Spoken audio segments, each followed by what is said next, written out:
പാറക്കുട്ടിയുടെയും അമ്മക്കുട്ടിയുടെയും സ്കൂളില് independence ഡേയോടനുബന്ധിച്ച് വോളാട്ട് submit ചെയ്യണമായിരുന്നു കേട്ടോ. അപ്പോൾ പാറക്കുട്ടിക്കും അമ്മക്കുട്ടിക്കും വേണ്ടിയിട്ട് നമ്മൾ കുറച്ച് ഓറഞ്ച്, ഗ്രീൻ, വൈറ്റ് ഈ 3 പേപ്പേഴ്സിലും കുറേ ഡിസൈൻസ് ഒക്കെ പ്രിന്റ് ചെയ്തെടുത്തിട്ടുണ്ട് കേട്ടോ.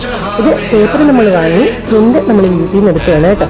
അങ്ങനത്തെ ഇതൊക്കെ ഇപ്പോൾ കട്ട് ചെയ്തുകൊണ്ടിരിക്കുകയാണ്. അങ്ങനത്തെ നമ്മൾ ആ എടുത്തിരിക്കുന്ന ഡിസൈൻസ് ഒരു ബട്ടർഫ്ലൈയുടെയും ഹേർട്ടിൻ്റെയും ഒക്കെയാണ് കേട്ടോ. അപ്പോൾ അതെല്ലാം കട്ട് ചെയ്ത് ഇങ്ങനെ ഒട്ടിച്ചുകൊണ്ടിരിക്കുകയാണ് കേട്ടോ. ഹലോ, നമുക്കിട്ടാ കാണിച്ച് ഹാപ്പി ഇൻഡിപെൻഡൻസ് ഡേ. അങ്ങനെ ഇന്നലെ ഉണ്ടാക്കിയ ഇൻഡിപെൻഡൻസ് ഡേ വോളാട്ടൊക്കെ എടുത്തിട്ട് പാറക്കുട്ടിയും അമ്മക്കുട്ടിയും രാവിലെ ഹാപ്പി ആയിട്ട് സ്കൂളിൽ പോയി ഇറങ്ങിയിട്ടുണ്ട് കേട്ടോ. അങ്ങനെ പോകുന്നതിന് മുമ്പ് രണ്ടുപേരും പിടിച്ചു നിർത്തി ഞാൻ കുറച്ച് ഫോട്ടോസ് ഒക്കെ എടുത്തു. പാറക്കുട്ടിക്ക് എക്സാം നടന്നുകൊണ്ടിരിക്കുകയാണ് കേട്ടോ. ഇന്നും കൂടിയേ ഉള്ളൂ എക്സാം. അപ്പൊ അതിന്റെ സന്തോഷത്തിലാണ് ഞാനും പാറക്കുട്ടിയും. അപ്പൊ ഈ കുട്ടി ക്രാഫ്റ്റ് ഇഷ്ടപ്പെട്ടെങ്കിൽ എല്ലാവരും കമന്റ് ചെയ്യണേ. Happy independence day all.